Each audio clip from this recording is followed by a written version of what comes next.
Hello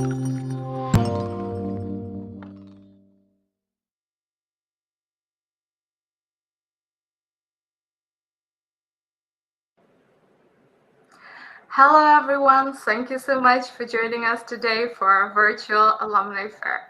I hope that today is going well. We are thrilled to have you here with us learning more about the experience of Ukrainians studying in the US. Before we get into the nitty-gritty, let me just briefly introduce myself. As some of you may already know, my name is Victoria and I'm the outreach coordinator for the EducationUSA network here in Ukraine. We're, of course, part of the global network of the US Department of State committed to promoting diversity in the US higher education system and building bridges of knowledge across borders. As the official source on US higher education, we offer accurate, comprehensive, and unbiased information about opportunities to study at accredited colleges and universities in the United States. Of course, we understand that the process of applying to US universities and colleges can be quite different from that in Ukraine. So we are here to help you and support you every step of the process and, of course, answer any questions you may have from beginning to end. Today, we're kicking off our virtual alumni fair, which is not only a unique chance for you to benefit from the experience of Ukrainian alumni of American colleges and universities, but also gain insights into student life and find out more about all aspects, pitfalls, and opportunities for studying in the United States. Yes, there is no magic pill that would help you enter US universities at the snap of your fingers. But we hope that after today's session, the admission process to US universities will no longer seem so daunting for you. It is my pleasure to welcome our fantastic guest speakers for today who will share their opportunities to US study and give you the inside scoop on the application process to US colleges and universities, as well as talk about their experiences on campus. Before we get started, I would just like to briefly encourage you to stay proactive, ask lots of questions. We would love to hear from you, so please do not hesitate to put your comments and questions in the chat box below. I would love to hear from you. So without further ado, let's get started. Anna, please take it away. Could you tell us a bit about yourself and your journey to US study? Sure. Hello, everyone. My name is Anna. I'm currently a PhD student at Temple University in Philadelphia. I'm studying at the Department of Geology, and I'm studying marine science. Before, I was a Fulbright scholar, and I was studying at the University of Missouri, Columbia. I was doing my master programs there related to seismology. So I have two experiences of applying. So first I applied with the help of Fulbright office in Ukraine. So they've done like most of work for me. And second time I was applying on my own. So I was like collecting the documentation, contacting professors. And there are also like two experiences because first program was master program and now it's like a PhD program. Also different cities. First one was like a small town in Midwest, Missouri State, like in the middle of the United States. And now I'm located in Philadelphia, which is on the East Coast, and a very big city. So if you have any questions, I'll be very happy to answer them. Thank you. Thank you so much, Anna, for your introduction. Andrei Karatyuk, would you like to take us away? Yes, sure. Hi, everyone. My name is Andrei. I'm a postdoctoral scholar at the University of California in San Francisco, and I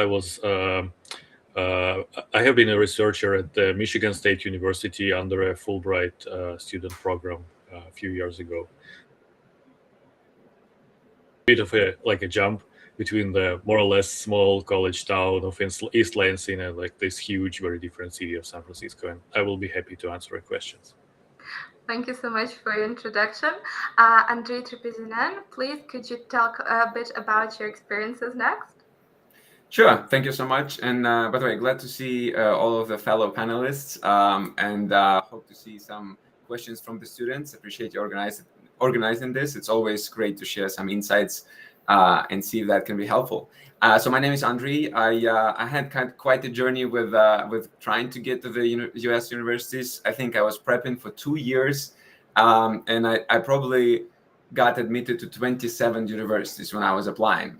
It was quite the journey altogether. I did try Fulbright, I think twice. I think at some point was semi-finalist, but I didn't go through.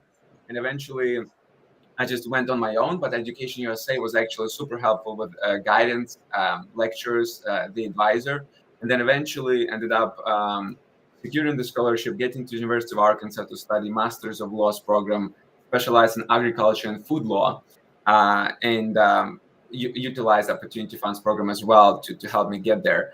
And so while I was studying it, it was a unique, a lot of a specialization program. It was a little bit of a narrow scope of studying. And so largely I started thinking, well, there are some other areas I want to get into.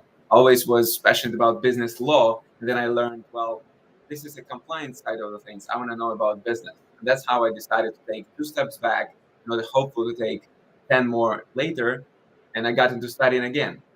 Everybody was saying, like, what are you doing? It's your 3rd master's now. Like, what's going on with you? Like, one is Ukrainian, one is in University of Arkansas. But I decided to go through MBA program as well. It's same university system, but different city, which I still reside in, Little Rock, 7 years later. And that was quite practical and helpful program to get me up to speed now with both law and business. So happy to answer any questions and looking forward to the discussion. Thank you so much, Andrei, for sharing your experiences in the United States. Dmitro, would you like to share a bit about your journey next? Yeah, sure. Education USA was really helpful for me when I was applying for my PhD school in chemistry. I was lucky enough to get into Carnegie Mellon University in Pittsburgh, which is a relatively small city comparing to a lot of the larger ones with more developed university systems. However, I still really like it. I'll be glad to answer any questions you might have about the program. Thank you so much for your introduction and for sharing a bit about your college and university in the United States. Ivan, could you please tell us a bit more about your journey to your study? Sure. So I started with a master's degree. I had no idea what that was. And my initial goal was to survive 1 semester. And somehow I survived 2 semesters. And then I decided to join PhD program and graduated from it at some point. So I was studying in Tennessee, in Middle Tennessee State University. This was the only university that gave me TA scholarship, but also Education USA helped me to survive first couple months by giving me some funds. So thank you for letting me in here, and I'll be happy to answer all your questions. Thank you so much for talking about your experiences and, of course, for joining today's virtual alumni fair. Tatiana, please, could you tell us a bit more about your experiences studying in the US and, of course, your journey to US study? Hi, everyone. I'm a current student, master's student at University of Washington, and my major is Japanese linguistics. So I study at the Department of Asian Languages and Literature. So actually, this is also my 2nd master's. I got my 1st in Ukraine, and now I'm pursuing my 2nd master's degree. And this year, I'm taking a gap year since I'm doing a research program in Japan, funded by Japanese government. So I will graduate in a few years, and I'm also doing like in American University at University of Washington. I also am doing a TA, so I'm teaching Japanese to 1st-year students, which is really exciting. And so nice to be. I'm really happy to be here, and I'll be glad to answer the questions. Thank you so much to all of you for talking a bit about yourselves and for sharing your experiences with the programs you've chosen. So let us kick off our student panel and talk a bit more about your journey to US study. So my first question would be to all of you, and it's a rather general one. How did you choose your specific program? What drew your attention to it? Anna, would you like to start maybe? Yeah, sure. Yeah. So I was like a geology student at Kyiv National University of Taras Shevchenko. I was finishing up my master's degree in geophysics. I was really curious about seismology, studying earthquakes, and I was doing part-time job at the National Academy of Geophysics in Kyiv. I was very curious about the topic, but it's not that widespread in Ukraine because, as you know, we don't have many earthquakes, and like most of the earthquakes we have, like they're coming from Romania and not as big. So I was looking for different programs all over the world to apply for. And somebody told me about Fulbright program, and I was like, well, interesting, I might try. So I applied for this program. I also applied for Erasmus Mundus. And I finished my master's, and I got like from Fulbright that they invited me for an interview, and I also got accepted to one of the European universities. And it just like somehow like even like Fulbright graduate program and like the process of applying takes a year. I decided to stick to it because like I heard it's really good, and like they'll try to pick a university for you which like related to what you like to study. So this is how I got to seismology, and this is how Fulbright actually led me to that, to my advisor, and this is how I fell in love with science again, because like I was not sure if I want to continue after my master's degree in Kyiv. So this is like, yeah, this is my journey. Thank you so much for sharing your experience. Andrea, would you like to continue talking a bit more about how you found your program? No, I guess in which one? You want to go ahead, Andrei? Yeah, sure. I can start, but like since when I was here at the Fulbright scholarship, I already hold a PhD. So like I can only share that my program here and like my discipline here was very different from what I did before, and I think that's what I'm very thankful to Fulbright to, and like I think that's what is a big opportunity in like studying abroad, studying in the USA, that we can pick something that we have never done before and try and see how it goes. Awesome. Well, yes, go ahead, please. Yeah, I was gonna say I'm gonna piggyback from Andrei, and yeah, it's actually in many ways a big question, and I'm sure we will get into the nitty-gritty of the tactic as how we chose the university, what we've done. So I will try to focus more on the journey. But for me, it started in a very strange way. I actually, in 2014, my friend, who was also a mentor of mine, he told me, Andrei, I want you to go out there and do something internationally because you have passion for it. And it started with go to Poland for the Study Tours to Poland program. It was a program that covered a few countries, and you go for like 2 weeks, and they do some sightseeing workshops and such. And you wonder how that is connected to my studies in the US. Well, that was the trigger that made me think, okay, cool. I went to this like a 2-week, 3-week program, and now I feel like I want to actually I want to do academic study internationally. That was the initial seed of me thinking about where do I want to go, and then. Obviously, my character, I always on purpose choose things that are harder for me. And so I decided to go not the European universities route, but the American universities. In my mind, it was harder. Obviously, it's farther along in terms of miles. And that's how I went about actual thinking of studying in the US. In terms of the major, in similar fashion as to Anna's approach, obviously, it was continuation of what I was doing already. I was studying in Kyiv National Economic University. I was doing a Master's of Laws in International Economic Law, and I finished it in February of 2017, and basically 6 months later then got admitted to University of Arkansas and left to the States. Once again, later on, just continued my aspirations where I wanted to learn. I decided to use education in that way and thinking, what I will get out of it, right? So the big theme I would share with everybody on the panel and the students who are listening is that it's the why and what exercise. When you choose the university, or choose your major, or choose your location, you need to understand why do you want to go there and what you will get out when you finish. And also you have to have grace shown to yourself, because you will change your mind 10 times because you don't know what you don't know at the point of making a decision, right? So yeah, I would say that was the journey, full of unexpected turns, but it was fun.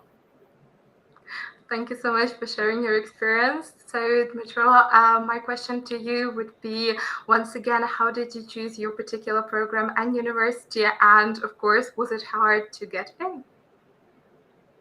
Well, I knew that I wanted to get a PhD from abroad for quite a while because we didn't have a strong program in my specific subfield of chemistry in Ukraine. So like I had to go out if I wanted to stay studying what I really liked. And then from scouting US professors, I found the colleges that I really liked, applied to them, and I was lucky enough to get into several of them. And I would say the choice between the programs of universities when you know that you want all of them was probably the hardest part. But yeah, it wasn't that. It's a lot of time commitment, but practically speaking, it wasn't complicated. Just you have to keep working on it. Thank you so much for sharing your experience and, of course, for talking about your way of determining which school and university you would rather go to. So, Ivan, would you like to share your experiences and, of course, talk about your journey to selecting the program and university you decided to attend? Sure. Well, as I started at the very beginning, I didn't have a specific plan, but I had a direction. So I knew that I was willing to go to the US and to study computer science. So I had a previous degree in Ukraine. It was a very strange name. Translates economic cybernetics, ekonomiczna kybernetyka.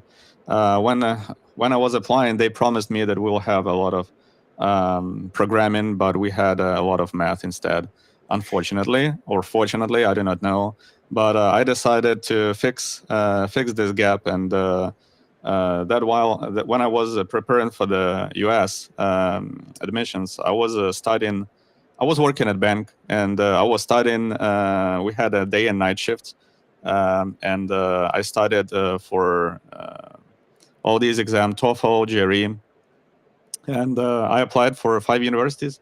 And one of them gave me this full TA scholarship. But later, maybe half a year later, maybe a year later, I found in spam folder that other university in Florida also gave me a partial TA, which would still not be enough money because I came to US with $500 only, and the grant that EducationUSA gave me. So partial TA was not an option.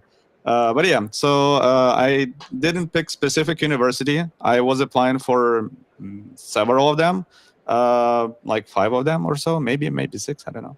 But yeah, this is how I picked the program. Later, when I joined the PhD program, this is what I picked intentionally. When I was studying, there was a new program in the university. It was relatively new, like maybe 2-3 years.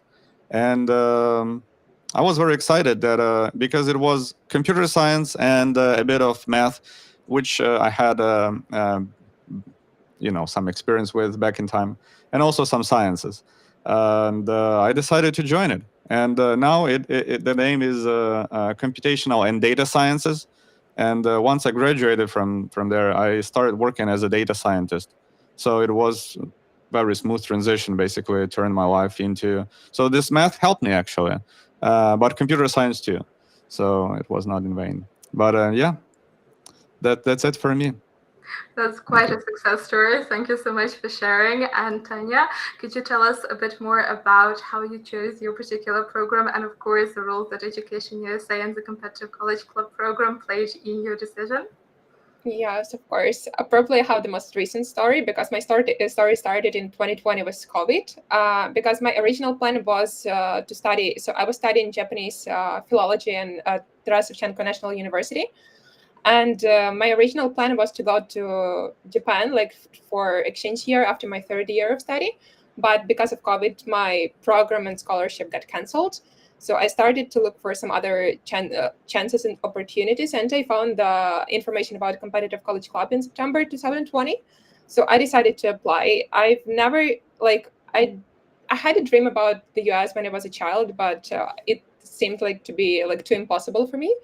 But then I decided okay, Japan closed its borders, so maybe it's a sign for me to go somewhere else. So I started looking for some programs in the US. I applied for a competitive college club, and I got into that program. And then I actually was thinking of studying not Japanese, but English language education at the US, because at that time I was doing the part-time job of teaching English. But then I realized that I didn't want to give up with Japanese. So I decided to choose something in between. And actually my program now, it is Japanese linguistics, but all of my classes are about education. So, and my original plan is like to become a Japanese language educator. So this is the program which is not possible to get into in Ukraine, because we just don't have these classes, we don't have these materials, and we don't have probably even like the specialists who like specialize on this specific field that I'm studying right now. So that is why I really appreciate that I chose the US for my studies. And so as for the universities, University of Washington is quite a prestigious one in terms of Japanese as well, because it's in Seattle, and Seattle has quite strong bonds with Japan. It's like one of the closest cities in the US to Japan. So then, yeah, I got two offers, like from two different universities. One was on the 23rd of February 2022, and one was on the 25th of February. And for both universities, I got a TA. For the one that I like really wanted to, for University of Washington, I got the letter about the TA-ship really late, like it was in September, like a month before the study actually started. But yeah, I took this risk, and now I'm really happy that I'm where I am. And yeah, about Japan, I still got into the Japanese programs, actually to two, one from University of Washington, which was just a partner program for two like top 10 Japanese like US universities with Japanese programs. And my university was a part of it. And the second one was the program from Japanese government. It's actually organized by the Japanese embassy in Ukraine. So I got accepted by both of these programs. So I chose the governmental one because it's like more prestigious and it gives me more opportunities for research. So yeah, now I'm in Japan doing my research, and after that I'll be coming back to the US to continue my study. And again, it was TA-ship and was teaching and studying at the same time. What an inspirational journey. Thank you so much, Tanya, for sharing. And just a reminder to our lovely viewers at home, we would love to hear from you. So if you have any questions to our lovely alumni here in the room, please do not hesitate to reach out. We would love to answer all of them and, of course, help you on your journey to your study. So moving on to the admissions process, I was wondering what was maybe the toughest part of the admission process for you, and what do you think helped you like overcome it and really be successful with your application? So would anyone like to go first? I can go first. Please go ahead. Yeah, it's like, for me, it's probably the most recent experience, so I'll give people time to recall back. So yeah, for me, the most challenging part was looking for funding. So looking for funding, getting rejections, getting the emails from the universities that will give you like $500 voucher for study, where like you have to pay like $50,000, like $500 is like nothing. So yeah, it was the most challenging part. Like I even had like probably sometimes I even thought that I should give up and not to continue anything that it's in vain, because Japanese program is like not the most popular one. And so of course a lot of universities are looking for TAs, but at that time I didn't have any like experience of like actual teaching Japanese, if not to consider like private classes with students. So yeah, it was really challenging. But then, and another part was when I got the acceptance letters from the universities, I had to say yes to one university and no to another before I knew for sure that I would get a scholarship from the university that I wanted to get into. But yeah, I took this risk and got the TA-ship later. Thank you so much for your answer, and it's just lovely to hear that the risk paid off in the end. So yes, who would like to maybe go next and share a bit about their applications journey? I can share, yeah. So I think I have like at like different time of applying, I had like different hardships. So first one with Fulbright, I didn't actually know what I was doing. So I think the hardest part was like this tests like IELTS, GRE, because I've never done any test before. And like you don't have much time to prepare for the test. I think for IELTS you just have like 5 weeks before, like they would tell you that like you're one of so you like might get a scholarship. And GRE you also have like very, very short time to prepare. So it's when you like decided to apply for the US university, I think it's very important like to prepare for the test and start early. I was lucky that I passed, and for the second experience applying for PhD, I think the hardest part was like finding university I want to study, because I've got experience in the States and like in a small town, as I said, and I liked it, but I was looking for something bigger, I guess, and like bigger research, bigger city. So, and there are so many universities, and you just go to the website, click on the program, you read about the programs, and you find the professors, and you email professor, like if he wants to, like if he's looking for students, what is his research area. So the whole process of like finding a perfect match has taken me probably more than 3 months, and usually it's like also interview involved. So they would like ask you to go like an interview with them. So the whole process of like finding university was a difficult one, because like it took a lot of time. But like with finding, I think like with science there are more opportunities, because like TA, like teaching assistantship was not a problem. Like everywhere like I contacted professors, they were like, oh sure, like of course teaching assistantship is like included, so you don't need to worry about it. And like it was also new for me, teaching assistantship, because like with Fulbright you usually get a scholarship from Fulbright, so you don't need to worry about like research assistantship or teaching assistantship. So yeah, there's like 2 different hardships I faced. Thank you so much for sharing your experience and talking about like the pitfalls of the application process. So yes, who would like to maybe go next and share a bit about the hardships they faced and the ways they managed to overcome them? I'd like to echo kind of what Anna said about applying for a PhD program, because it's drastically different from applying for an undergrad program, where you care way more about specific professors and not just the departments. So at that point, it doesn't really matter how high or low your school ranks on like US News rankings or any of that sort, which makes it on one hand easier, but also it's way harder because you have to look at specific members of specific departments you're looking for.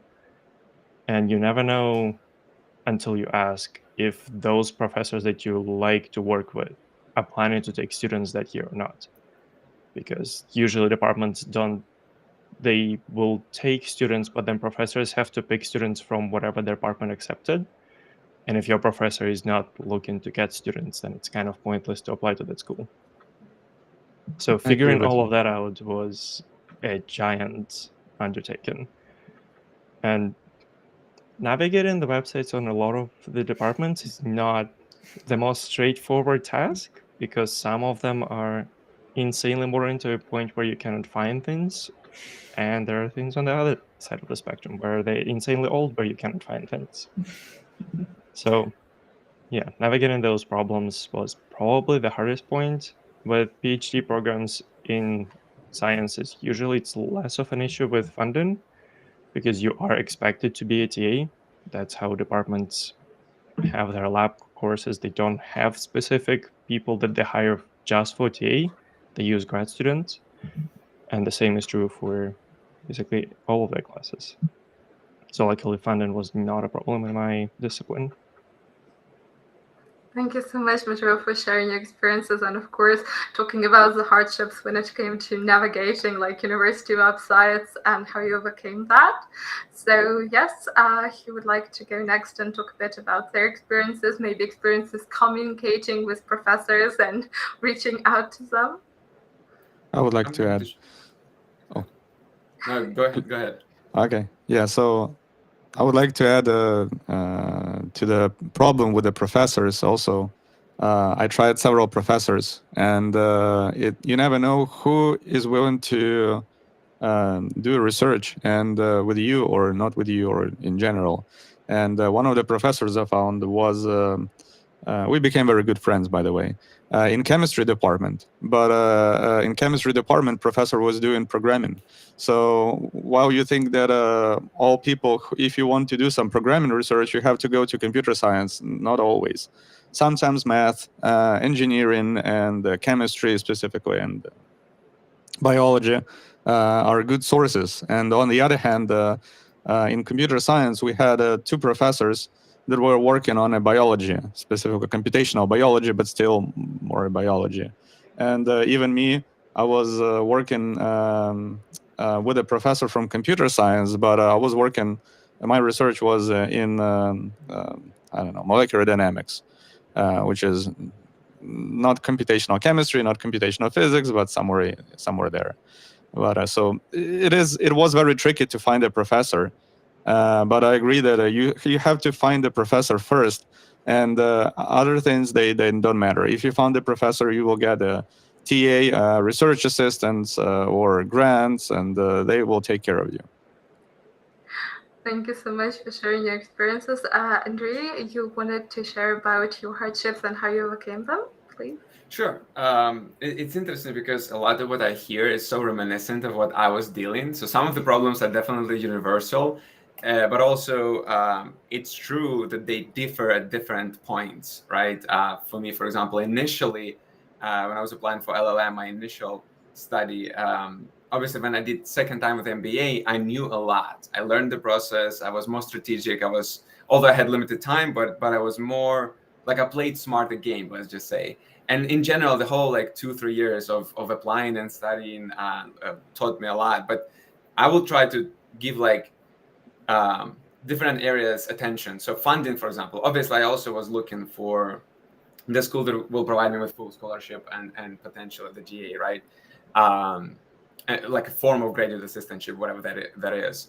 Unfortunately, TAs for lawyers were not acceptable because you simply won't be authorized to teach yet. It's too early. In fact, American law school is 3 years just after your bachelor's. And I was going for 1 year, which is for foreign lawyers is accelerated version. And so teaching won't be, but researching, writing articles, things like that, or even working in a different department, like I was working in conference services, completely without a professor, but they still gave me the coverage, tuition waiver, and all that stuff. But the problem I wanted to highlight is that a lot of universities, they pledge to give you the GA, but later when you arrive. An unfortunate problem with that is that unless you have a document, not to go into crazy detail, but to keep students aware, to be strategic about this, you have to have the document with intention for them to give you GA before you apply for a visa.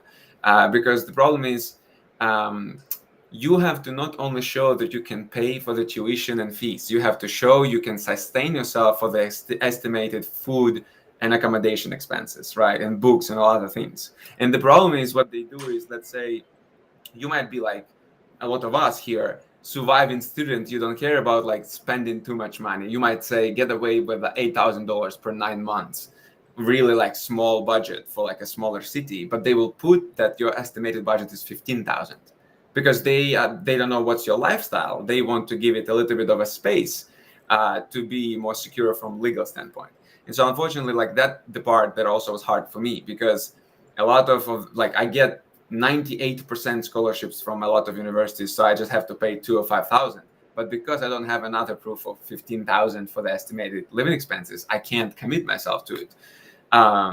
So that was a challenge. Another thing, somebody mentioned exams, right? For lawyers, TOEFL or IELTS should be as high as possible because that's the only thing that's required. They don't really require GMAT or GRE or mathematically based, other logic-based or IQ-based tests, right? And I, for whatever reason, struggled with that.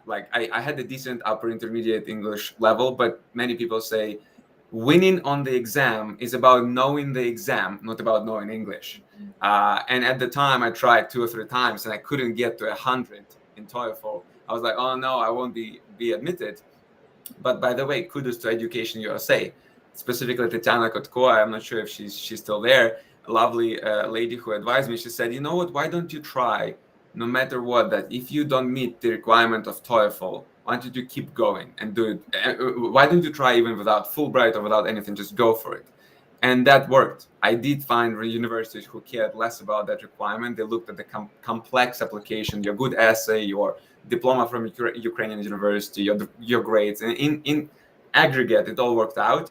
The second time, though, it was harder. MBA requires also GMAT. Speaking of math, I definitely was not very STEM-based in my skills. I was more of a liberal arts type of educated, but I also over worried about it. Obviously, MBA doesn't have that kind of math like computer science, for example, and they just require some testing to see how you can do, right?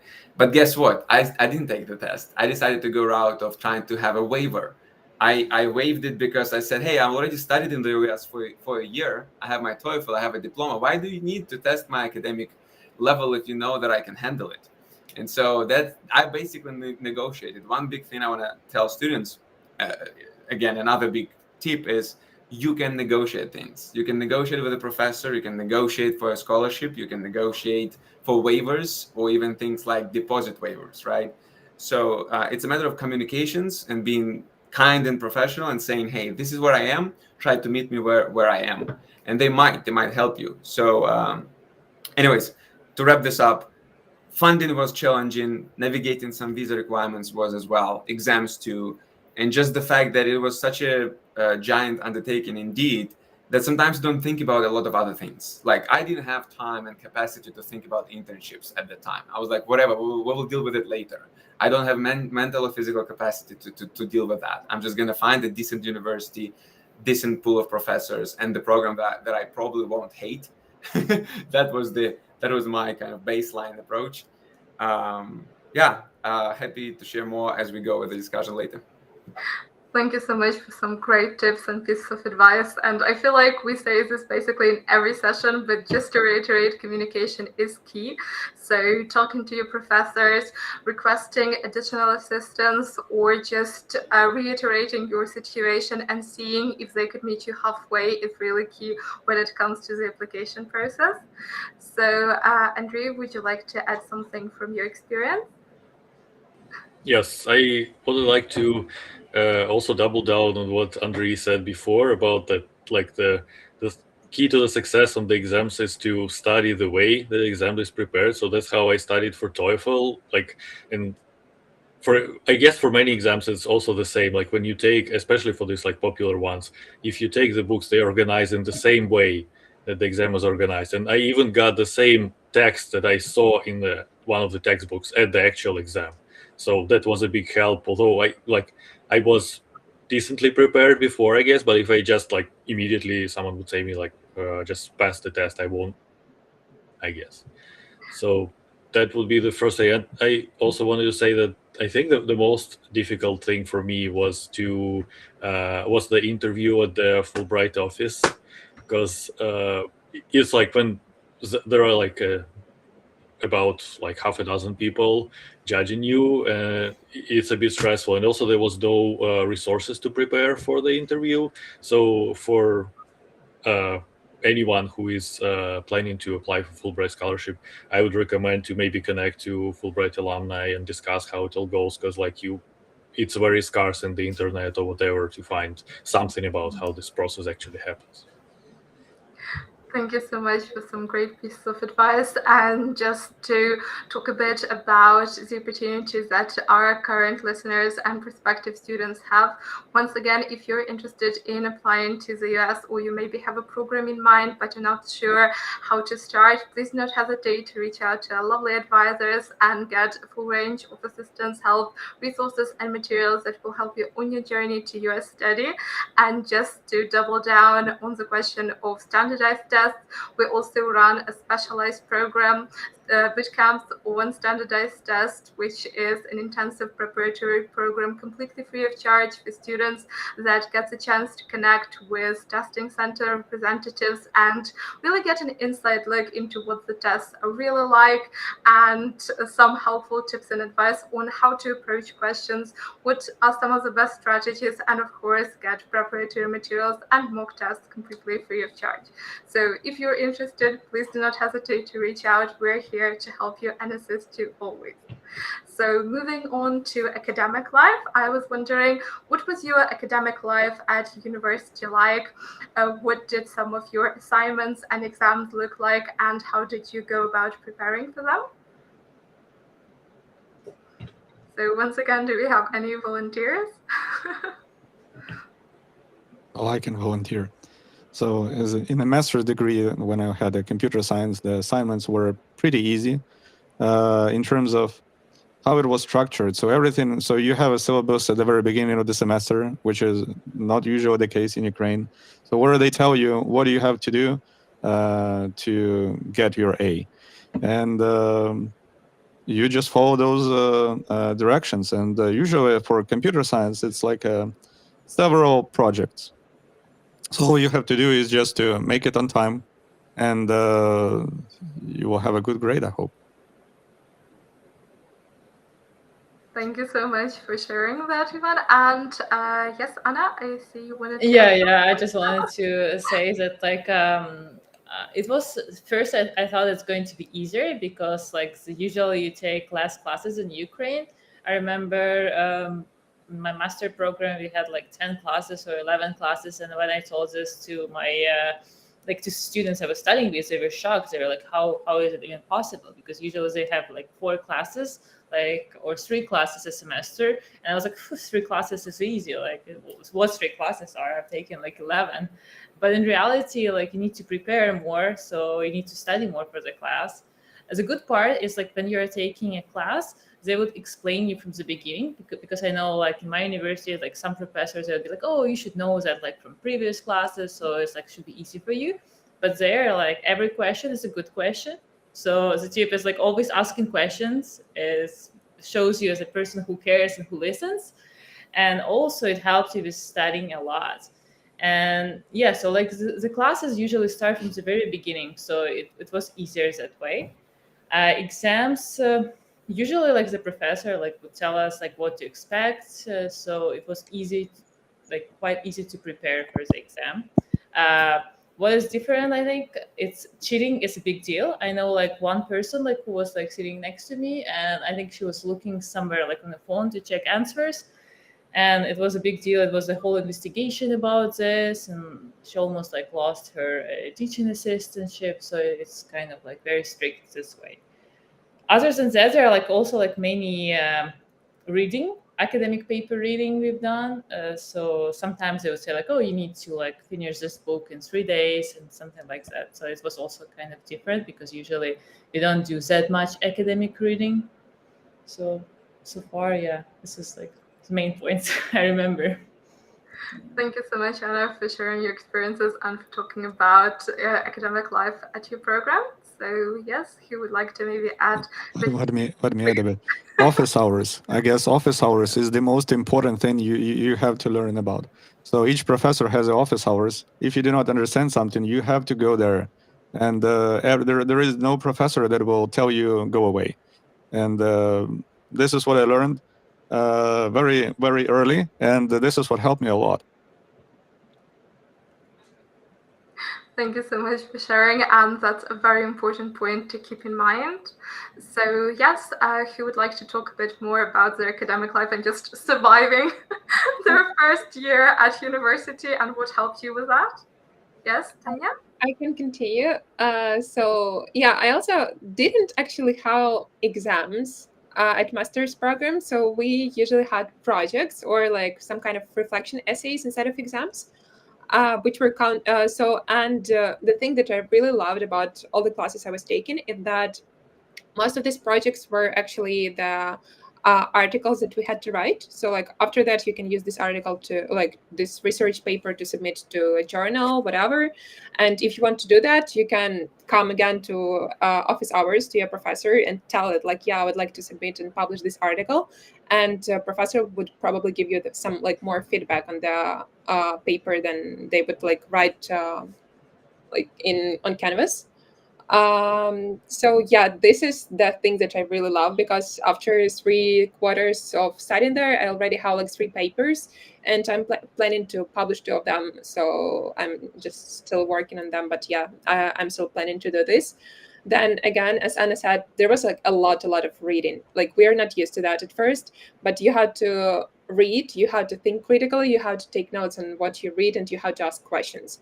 So it's not about the like just retelling the paragraph that you read, but it's more about discussing and asking questions. So on each reading that we had to write our own reflection. We had to ask some questions, and there were always some group discussions after that. And about credits and about classes, yes. So there are way less classes than in Ukrainian universities. So for me, again, in Ukraine for masters, I had like probably around 8 classes. Around 8 courses. In the US, I had just 2. And when I took the third one to get like not 10 but 15 credits, wherein the 10 was the requirement, my advisor like emailed me and told like, hey, you're going to drop one class in a week, right? So yeah, it isn't something that is like really appreciated and recommended, because yeah, even though there are just 2 classes, they take really a lot of time. Thank you so much for sharing some insights into your studies. So, Andrea, I see you would like to talk a bit more about your academic life and maybe share some advice on how to really better prepare for studies. Sure. Yeah, it's a fun one because there were so many things happening there. I would separate my experience in the law school with business school. There were some big differences, but for the lawyers, just by nature of the major itself, there was so much reading. Like I've read in Ukrainian universities, and also I was quite involved in like student communities and self-education. So reading in large amounts was not per se a problem. But the difference is you first read now not in your first language, right? And you read, and you also bombarded with a lot of other things. You're adjusting to the culture, you're adjusting to many other, you're overwhelmed. And the amount of reading we had to do, I was like, oh my God, like I can read this, but can I even remember or understand or comprehend like half of it? That's the question. And sometimes it also, even there, you would think like it's United States, right? Even as top-notch universities here, they still sometimes do, and I will go a little bit blunt here, so excuse me, but I do think they sometimes have a lot of fluff too. So like everything needs to shorten and be cut down and be more concise in the materials that we get, in my opinion. But at the same time, the good news, they do have more flexibility. That's where I think I appreciate all of my studies in Ukraine, but there is still a lot of improvement we can do in Ukraine to match US in a sense of flexibility of learning.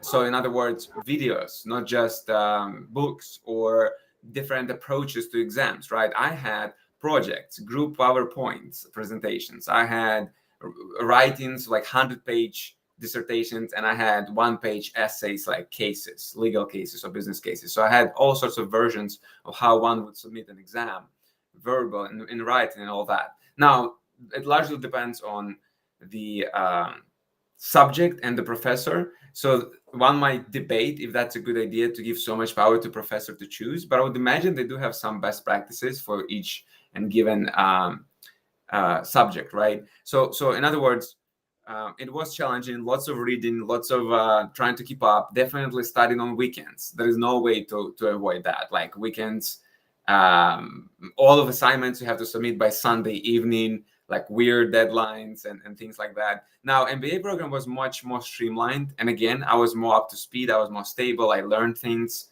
It has been a year in the States, but it was much more, less writing, more group projects, more collaboration, because the idea of MBA, you would study to become a manager or executive. You have to deal a lot in the workplace with different, individuals and groups.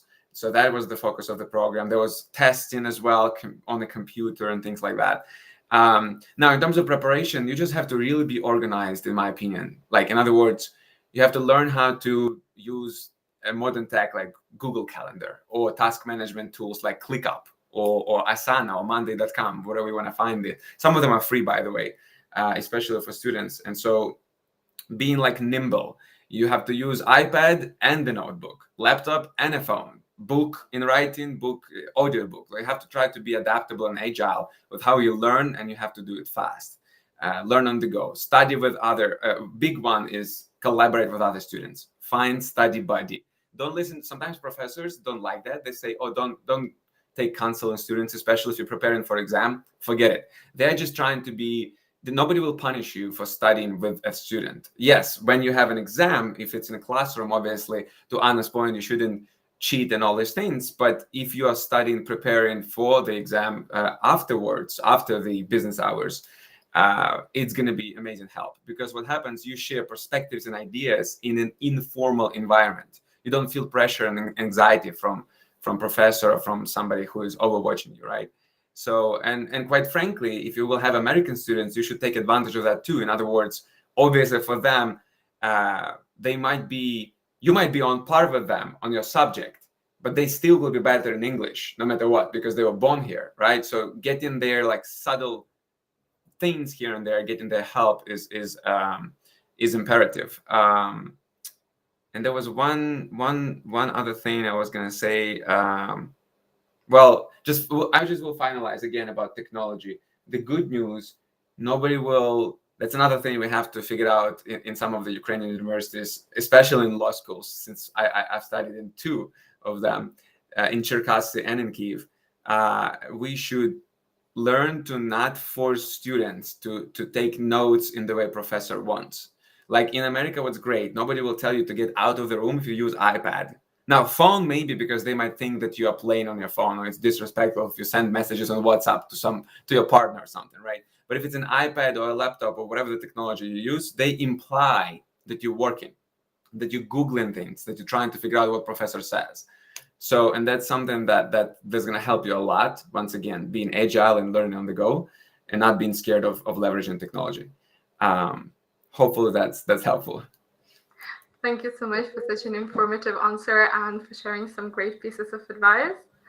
So yes, Dmitro, do you have any advice on juggling academic life and succeeding when it comes to approaching exams and academic papers?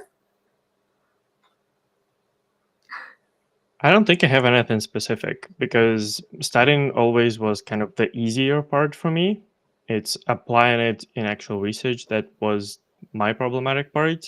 So, and I found that at least in my university, the difficulty curve was quite a bit easier than what I had in Ukraine in my undergrad and master's. So I did not have a lot of issues with studying it. And also the only classes that I took, they were highly related to what I was studying for my research anyways. So I had a lot of knowledge before I went into class already.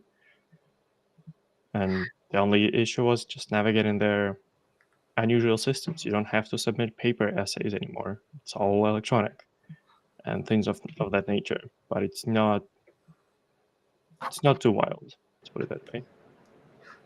Thank you for sharing your experience, and let us maybe delve more into student life on campus and off campus. I was wondering, do you have any advice or just would like to share some of your experiences when it comes to dealing with money in the US, opening up a bank account, cards, cell phones, getting books, and what helps you navigate these? So maybe you had any support from your on-campus student support officers or just friends who helped you get into the swing of things and find your footing? I can share a few things. Yes. Knowing that I might take a while, it's good that that's. No, I'm kidding. I want to be respectful of your time, guys, so that you share too. But there is a lot here, and I want to condense it. Obviously, all students can follow up with us afterwards, and we often always happy to be helpful. But in terms of on-campus life, it's interesting. It was challenging. It was challenging in many ways because, again, the focus is you navigate your funding, exactly. You navigate your lifestyle things, the changes. You talk to a family on the phone. Maybe you have some trouble at home too. That's another thing. You know, we often forget. We go for study. We think, oh, it's just, study is the focus. But in reality, you might have challenges at home. And obviously, we know we have right now. But that can bother you. That can be overwhelming. So I actually will double down and say, take care of yourself, mentally, physically, spiritually. Because you will feel overwhelmed potentially, no matter how tough you are. I know Ukrainians have tough skin, but at the same time, all of us are humans. So, first things you need to do is actually sign up for the gym or the swimming pool, or, go take a walk, see the sun, stop. Another big thing, food. Food destroyed me. I always liked, ice cream and burgers, even in Ukraine, sure. But in Ukraine, it's really a lot of healthy food, even in restaurants, like Kyiv Puzata Hata. That's my thing. Obviously, my mother, who will cook something absolutely amazing. Borscht, all these things. I missed it so much. I was like, no way. Everything around me is Mexican cuisine, fast food, and then maybe a few Indian options, which I slowly started loving. Before, it was super spicy for me. And I know these are like small things you will think like, what are you talking about? Just food. No, it's actually will impact you too. You will start like getting frustrated and annoyed that you will start missing home. Getting homesick is also a big thing. I don't want students to be homesick too much. The reason why, you need to get the job done. You came here, you put a lot of effort, you need to get the study done. What you will do next, it's your personal business, whether we will stay, you will work, you will continue studies, you will go back, or you will travel. It's your thing. But at least get the job done, like pull through. And so again, taking care of yourself is important. In terms of my journey, that was important to me too, right? Because again, I felt like I lost weight, and I was like, lots of things happened to me in terms of like that a little bit of a negative part. On the positive side, I think all of us by nature, if we took risks, right? We took a risk when we go to the US. By nature, we are open to take risk of socialization, meeting new people, having chats and discussions. So I tried to make new friends. I went to student communities, student parliament, and all these things, like you would do in Ukraine as well, right? Go meet students outside of your department. Don't stick around just with your faculty, your major. Go meet completely different students, older than you, younger than you, doesn't matter. And just start talking, take phone numbers, take Instagrams, whatever you want, whatever you feel comfortable with. And you will find lots of help. One, you will find friends with cars. In my situation, I don't know, like you guys, some of you may be in more like Philadelphia, for example, more metropolitan area. You have good public transportation, right? Oh my God, Little Rock is like, there is like 1 or 2 buses that goes into 1 or 2 directions. Like for 2 years when I studied MBA, I was walking 30 minutes in the heat to the school and back. So I never was, and I didn't have enough money to order Uber, at least the first couple of years, right? Until I started working. So it was a little bit hectic. And, but like, again, you have friends, like I found a Christian group that helped me with furniture. They gave me free furniture to rent, like for free for a year, as long as I maintain it clean and all that, and give it back to them so that they help other students. So it's very like, you might find lots of help. People are very helpful, whatever group of students, or maybe if you have certain faith, try to go that route too. They will help you. And then you will get more stable, stronger, and you will help others too, which is fun. You will reciprocate. Everybody will want to learn about Ukraine. Everybody will ask you questions. Everybody will say, well, what's your culture? What's your favorite this and that, which is awesome. To finalize my rant, more tactical advice about like banks, very big advice. Never apply for credit card in the first 3 to 6 months. You will get rejected because you have no credit history unless you lived in the US before, and your Ukrainian credit history means nothing. So what's happening is that you go to a bank, you open an account. By default, it's a standard. They will give you debit and credit card. You have to be adamant about saying, thank you so much, sir or ma'am, but I don't want the credit card right now. Because what's going to do it is going to lower your credit score. I cannot emphasize how important credit score in the United States. It's not like if you want to rent an apartment in Ukraine, nobody cares about your credit score most of the time. And you go directly to the landlord, the person who owns the apartment. In America, 90% of the time, it's the company, the property company that owns the apartment. It's not the person. And they will check your credit score. So you can't even rent an apartment sometimes if your credit score is low. So just be mindful, start learning the financials game. It's very big in America. Start understanding that baseline, your taxes. If you have scholarships, you will have to pay some tax, even though we have a treaty between Ukraine and US, you'll have to do it. So I know I'm getting a little bit into nitty gritty here, but just giving ideas to students. They can always research this later, but like be mindful of these things. In terms of saving money, don't buy book for $1,000. Buy a used book. Buy a book from Facebook Marketplace. Don't buy a book at all. Go find a free ebook on some websites. That's fine. Nobody will care. Nobody will, say that you're illegal pirate or anything. If it's available, and if it's like a website that has a domain that you can go to, unless it says, FBI blocked this website, you are fine. So don't just, and I have legal background, so I'm telling you that you can be safe. You can trust me. And I saved like $3,000 or $4,000 on books by having a lot of ebooks. I was reading from my laptop or from my ebook reader. So like just telling you, or like, you know, cell phones, don't go to popular. Like we have what, LifeCell, Kyivstar, all these, right? Don't go to the popular ones. Go find the smaller provider.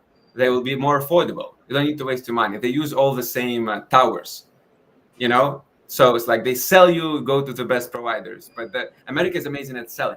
By the way, again, studying in business school, I know. The best marketers in the world on planet Earth are Americans. They will sell you anything you want, and anything you don't want. So just be careful. And be mindful, like be courteous and like, okay, that's fine. Thank you for the information, but I want to go for this route. So anyways, it was a long rant there, hopefully helpful. It was fun and challenging. I will summarize it. It was fun and challenging on-campus life. Thank you so much, Andrei, for sharing your experiences and for sharing some great tips with the students. So yes, do any of you have any tips on how to deal with money and budget when it comes to being a student in the US? I can add. I'll try not to repeat the same things. So yeah, the first is about saving money is like cooking by yourself. Like go. So the thing that I noticed in Seattle, like going somewhere like out is at least $20 for lunch. Like very, very simple, like, you know, chicken and rice. But if you cook it by yourself, it can be like really, really cheaper. Yeah, I know it takes time. So like for busy student life, it's like difficult, but like sometimes it can be even like relaxing, just like to take some time for yourself, not for books, not for studying, but just like cook, you know, enjoy some YouTube videos, whatever. So it helped me a lot. But at the same time, another advice is not to eat by yourself. Like don't eat lunches by yourself. As soon as like as much as possible, try to find somebody like to go somewhere like to eat lunch together. So in my department, we have the student lounge where you can like come. They have the microwave like to heat your food and like just eat and talk with other students. There was like a Chinese student who learned like Russian 5 years ago, and I taught him Ukrainian, like how to write in Ukrainian, like "Добрий день," whatever. So this is like even these little things, they just like happen during lunches. Then another thing for saving money is like, yeah, again, getting books on internet, and sometimes you can get a book in the library. So the thing that you have to do as soon as you get the book lists, try to check if this book is available in the library and try to book it as soon as possible. So like you'll be the first, you'll get this book for, I don't know, the whole semester or like the whole quarter. And yeah, that's like much easier. So like for me, I haven't bought any books like at all. I just found all of them either online or in the libraries. And then, yes, another advice is getting discount cards from the supermarkets, which is also really helpful. So as for housing, which is also a great deal, I'm not sure about the smaller cities, but in Seattle, like housing is just insane. Like they have Amazon, they have Starbucks and Microsoft.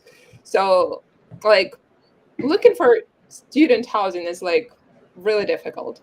So here, the thing that I learned from other students, even before like looking for an apartment, is that living off campus is cheaper. So it's cheaper than for masters and PhD students. It's cheaper than like renting something on campus. It's like for me, it was like 30% cheaper, or even more. And like the things that can help here is again Facebook groups and some property websites to look for, and also word of mouth. Like just ask your friends, ask your like somebody who was in the same situation like a few years ago.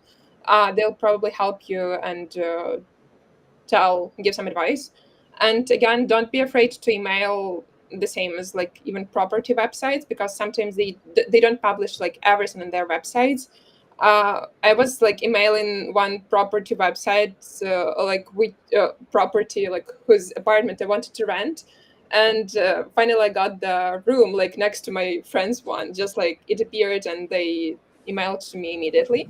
And then, yeah, for the banks again, so there are some banks that have like deals for students, like no fees for the account is like as long as you're a student. So use them, check them, and this is like a must to check if the bank doesn't have like any hidden fees, whatever, because you will not be really happy to have like minus, I don't know, $100 every month from your account just for nothing. And yeah, about taxes, which is like really important. But universities usually don't help with this. They just like send you the email like reminder that like, hey, don't forget to pay your taxes for this, like for last year. Even if you're abroad, even if you finish your program and went to another country, as like for me, I'm in Japan now, but I still had to pay my like not pay, actually I got tax refund, but still like I had to submit the tax declaration even being here and like not in the US.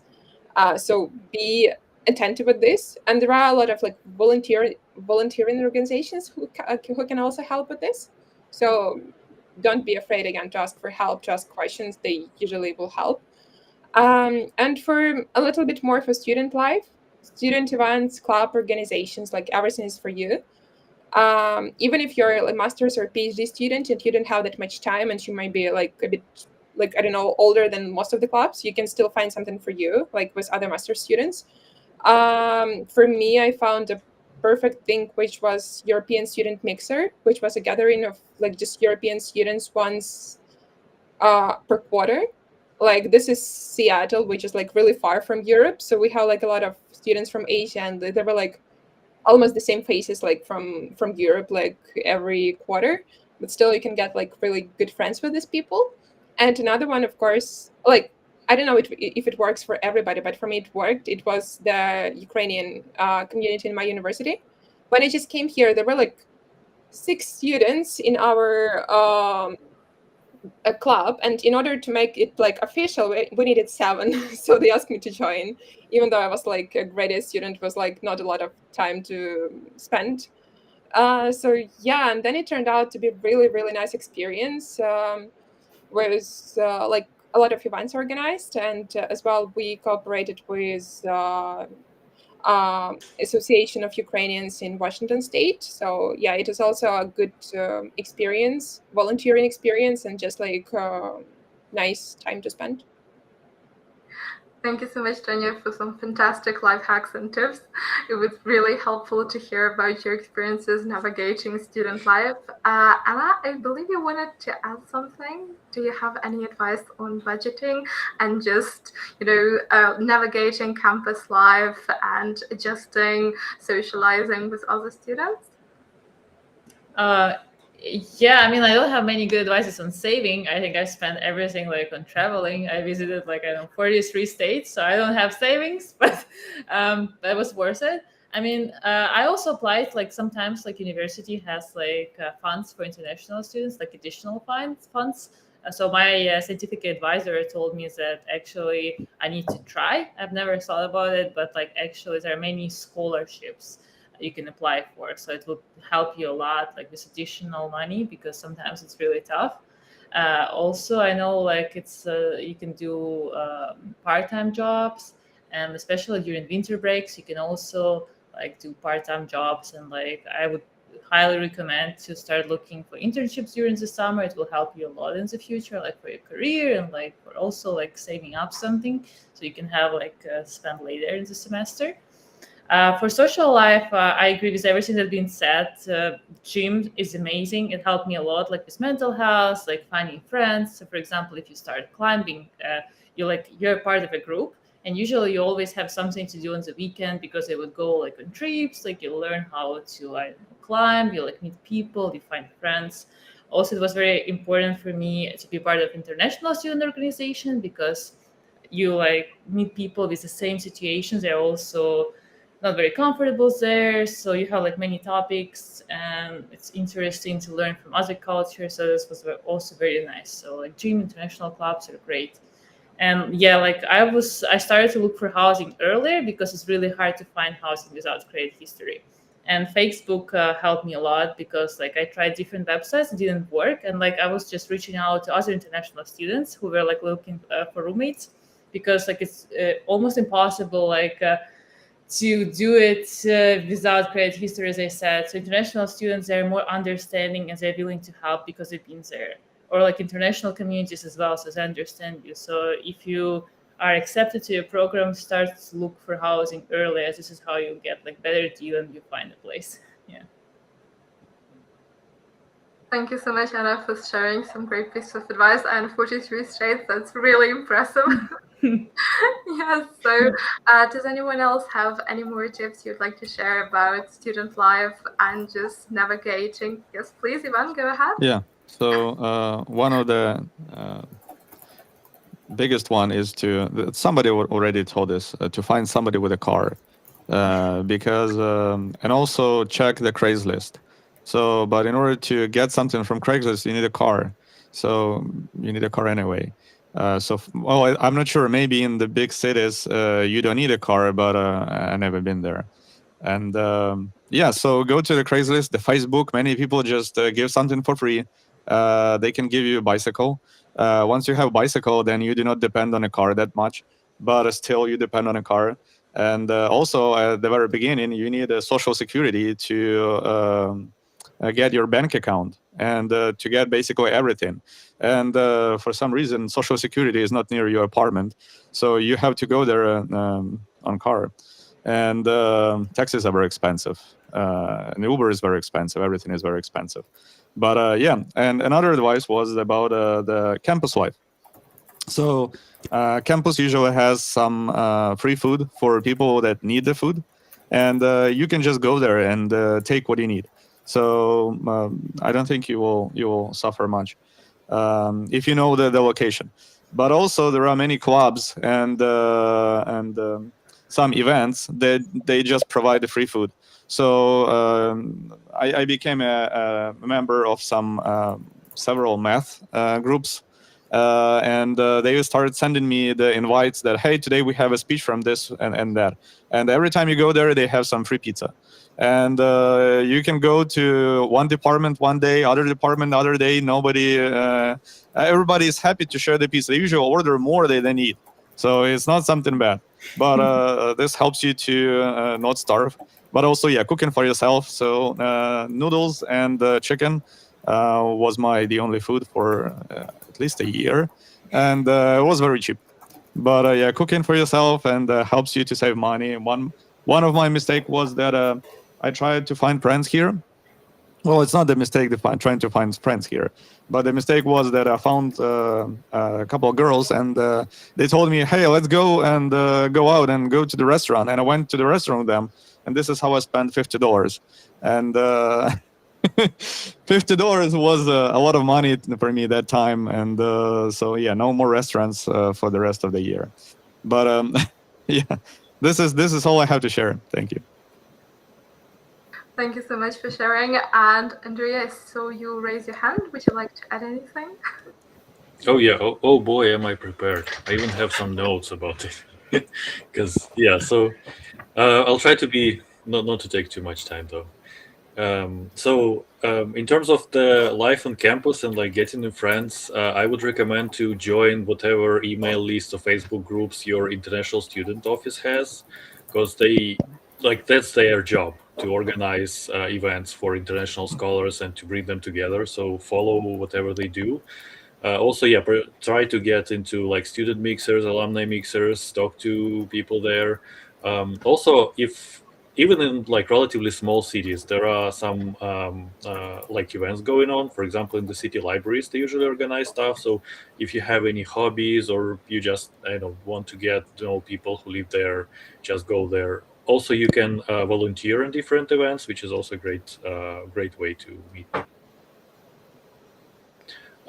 Else, I think that was a great advice to go to a gym. And also, if you're like me, a person who is not very fond of going to a gym, then find a gym buddy, preferably a person who knows much more about it than you, so that they can feel that they are like a coach for you, and you can also feel your progress and learn something new from them. So that's the thing that really worked for me. In terms of getting around, I think buying or getting a bike is a great advice. One thing that if you're in a big city, then, for example, when I arrived to San Francisco and I asked about a bike from my boss, he said, like, your wife would probably like to see you in one piece. So I guess just be careful, like, especially with the big cities, because the traffic here gets crazy sometimes.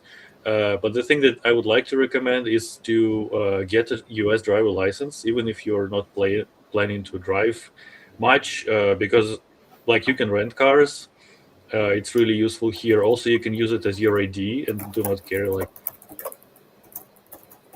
and like in general, yeah, it will take you a long time. Like, if you, again, like me, if you don't know how to drive, it will take you around maybe a year, because you need to find someone with a car who will agree to teach you, and then you will need to pass all the tests, so that takes time. Yeah, as for the like the apartment stuff, I would also recommend to find start looking for the apartment as early as you can, because especially in the cities, towns with the big universities, all the housing is booked, I guess, like starting at fall or like late summer. So the earlier you get into the game, the easier it will be for you. And also, like, depending on the size of the city where you're planning to go, I guess, like in bigger cities, now it's more like the lenders, they have, I guess, more like friendly websites and stuff, so you can just register there. All the application process is much easier. But for me, when I came to East Lansing, all the basically like major renters, they only had like paper forms that they could use. And so don't hesitate to contact maybe someone you know there, or maybe your head of the program or your professor, to help with that, because sometimes it's without like physical presence of someone in the apartment, it's very hard to work around these things. And I think the advice that saved me, I guess, a great deal of money is to take care of your dental stuff before leaving, because or like any medical stuff you have, because medical insurance is very expensive here and the quality is not that great. So if you have, not even if you have an opportunity, just do it. Even if you don't like it, like it's scary and you think that everything is okay, just go to your dentist, get a checkup. And yeah, so that's an important part, I think. And yeah, like the small things, I would say, use a virtual cell phone operator like Mint, because the major operators are much more expensive, and like especially if you don't need to like call and use the unlimited network services. Thing that I would also recommend to check your phone before leaving, because 3G network is sunsetting right now in the US. And when I arrived here, I had like my own phone, which they say was compatible with 4G, but then when I bought a SIM card, it turned out that it is not. So I had to buy a new phone here, which is also kind of big a deal of money. So I would recommend you to like check and make sure that it will work here before you come to the US. Yeah, and that's it. Additionally, I would like to add about the phone that even though your specs of your phone may say that it supports 3G, 4G, 5G, we had so many troubles with my wife that we had these Chinese phones, and while they claim to work, they just don't work. You have no signal, or you have a signal, but nobody can call you. So that was a very big problem, and finally we just bought something. She got a Samsung, I got a Pixel, but something that is localized for US, not something that was very cheap. Yeah, when I first arrived, I had exactly the same trouble where my phone was allegedly working, except for it didn't work at all. So I had like on my second day, I had to somehow find a store and get like the simplest smartphone that I can find there, just so I can still get some messages, because a lot of the things that you will receive will require you to be authorized through text messages. So not having a cell phone is not really an option, especially when you're applying for any banks, or a lot of the login systems do require you to have the text messages enabled these days. Yeah, and maybe another advice, add into the driver license ones. So usually you got the email about your acceptance like in spring, so you'll still have time until September to like get ready. if you have a chance, go to driver school in Ukraine, take some private classes. It will save you like lots of money. Like I was learning how to drive first. It was I didn't care about that living in Kyiv because I didn't need a car. Then when I went to the US, I realized how like impossible it is to live without a car, even in a big city. Like Seattle is a big city, but transport is let's say not the best part of the city. Even though you have I had a free unlimited transport card from my university. I came back for summer holidays to Ukraine and I went to driver school. So now I have my Ukrainian driver license. As soon as I come back to the US, I will switch to the US one. But just learning how to drive in another country, like in Ukraine, if you have this chance, it will save you a lot of money. You don't have to take the exam in Ukraine, just learn how to drive there before coming to the US.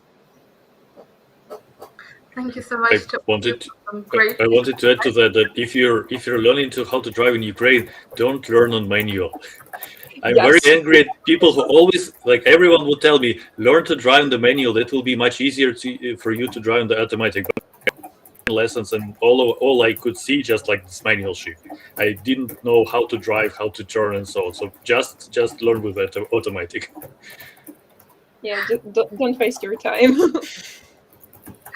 Thank you so much for some great piece of advice and sharing your journeys. One last call for questions from our lovely viewers at home. So if you have any last minute questions, we would love to hear from you before wrapping up. And I guess a final question on my part would be a rather general one for all of you. So if there's one thing you would like our viewers and prospective students to take away from today's session, one piece of advice that's really crucial to keep in mind, what would that be for you?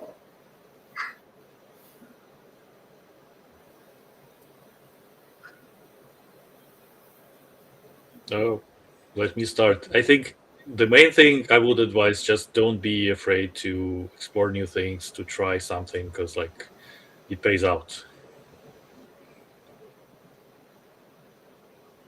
I would like to share. So I like this saying that I usually tell to my wife: you don't have to be the best, you just have to pass the bar. And very often before I came to US, I thought that it's not impossible. It's just stories that somebody somehow got to US. Probably they had some friends, probably something like that. But actually, it works, and you just have to keep working. Do not give up, and you don't have to be the smartest person in the world. Yeah, I guess that's it. You don't have to be the smartest person in the world to pass. Yeah, I agree. And what helped me is whenever you see a big task and you're afraid, just make it small tasks. So if you have many small steps, it doesn't seem so scary and you can do it one by one. So. And also Google Calendar is very important. I didn't know how to use it. It helped me a lot afterwards. I resisted for a year, but then I was well, I should have done it earlier. I was just Yes, please. Oh, sorry. I was just gonna piggyback from what guys shared about in general, both when you prep to get to the university, trying to get admitted, and also when God willing you got admitted and now you're studying, right? Is the idea. Obviously, we all have aspiration to be better, to be best in certain areas, but reality is what I call often is winners are the doers, right? It's just the fact that you will take action despite the competition, despite other students, or despite multiple universities or your funding issues, whatever. The reality is that if you will take consistent action despite the odds, and you stay persistent, then there is a very high probability you will get there. Another thing is you don't be afraid to. And I want to be really careful how I position this advice, because there is a lot of mainstream advice that I don't necessarily I would challenge, but it's half truth. Conflicting truth can exist simultaneously. Let me explain. So set goals that are much higher, that are almost unattainable. If you want to go to the most expensive, most difficult, most challenging university in the most challenging city with the highest price tag on tuition, yes, have that goal. But I don't mean to have it in a delusional sense. If you know At the same time, you don't have the capacity, you're not sure, like your exam is low or this and that. Just be strategic about it. Your big goal and big idea, you do have to have it in order for you to at least achieve something lower than that. In other words, if you set the low bar, then you might not even get to the low bar. So you will just not get anything. You have to always have to have high bar, but just don't have it in a land of delusional expectations. In other words, be prepared to take a lower route. And I will give you a perfect example. When I was trying to get into school, obviously Harvard and all these, like, and don't get me wrong, some of those universities are great, sure. But like one might think, oh, I went to like University of Arkansas, it's low in rankings or whatever. But guess what? I studied business cases from Harvard in the University of Arkansas. So a lot of education now is also online. So it's all interconnected. So the reality is the quality of education, and to your guys' point, you mentioned professors, right? It's not always the flashy things or the mainstream things. You can make it your own, make your journey your own. Study, find professors, find students, figure it out, right? And so again, winners are the action takers, have the high ground as your inspirational goal, but be also realistic about where you might land, and appreciate and be grateful for what you have around you. That's another big, like, more life coaching advice. Like it was for me too, where I was trying to, I wanted a big city. I actually was frustrated with a smaller city. I didn't like that I can't get around. I didn't like that I was actually missing Ukrainian students. In Little Rock, we have a few Ukrainians, but they all dispersed. There is no real community and no actual group in school. And I really was getting homesick, and give me something, right? But then again, you pull through eventually. You figure it out, and as long as you keep going and you get the job done, you'll be fine. You will adapt. So yeah, I wish the students the best and more grit to get there. Thank you for the words of inspiration, Andrei. Tanya, would you like to add something? There were like a lot of nice words have been said already. So I would just add that don't be afraid of asking questions. Don't think that you can deal with everything by yourself, even if you can. Like sometimes just like asking questions can save you a lot of time and energy. So yeah, don't be afraid of asking questions and asking for help. Thank you so much for some great advice. And Dmitro, would you like to add anything to that? Yeah, just be aware there will be lots of unknowns. You'll eventually learn to live in it, and it's fine. There are always millions of things that you don't know. And as Diana said, ask questions, find people. There are lots of people who will be willing to help you. So that will rarely be a problem, especially if you're just asking for information. Just be not afraid to ask. Find people around you who are willing to help. Usually there will be people in the international community, even if it's not from Ukraine. There will be people from Europe, from other countries. You'll always find someone. Thank you so much to all of you for some great pieces of advice, for sharing your journeys, and for inspiring a new generation of students. I would just like to encourage our lovely viewers at home to keep believing in their dreams, to not let themselves be dissuaded by others and let them tell them that their dream is too big or unattainable. We all forge our own paths. So if you keep working on yourself, if you keep believing, and of course stay with EducationUSA, because we are the #1 resource that can really help you attain these dreams, then you will achieve them, and there is really nothing stopping you from making those dreams a reality. So yes, we would love to see you next week for a Thursday lecture on writing effective essays and personal statement for undergraduate programs from a representative of Princeton University. But for now, I wish you the best of luck. Keep working on yourself, and you will make your dream of studying in the US a reality. Thank you so much to our fantastic speakers, our fantastic alumni here with us today. We wish you the best of luck in your endeavors. So stay safe and stay with EducationUSA. Bye.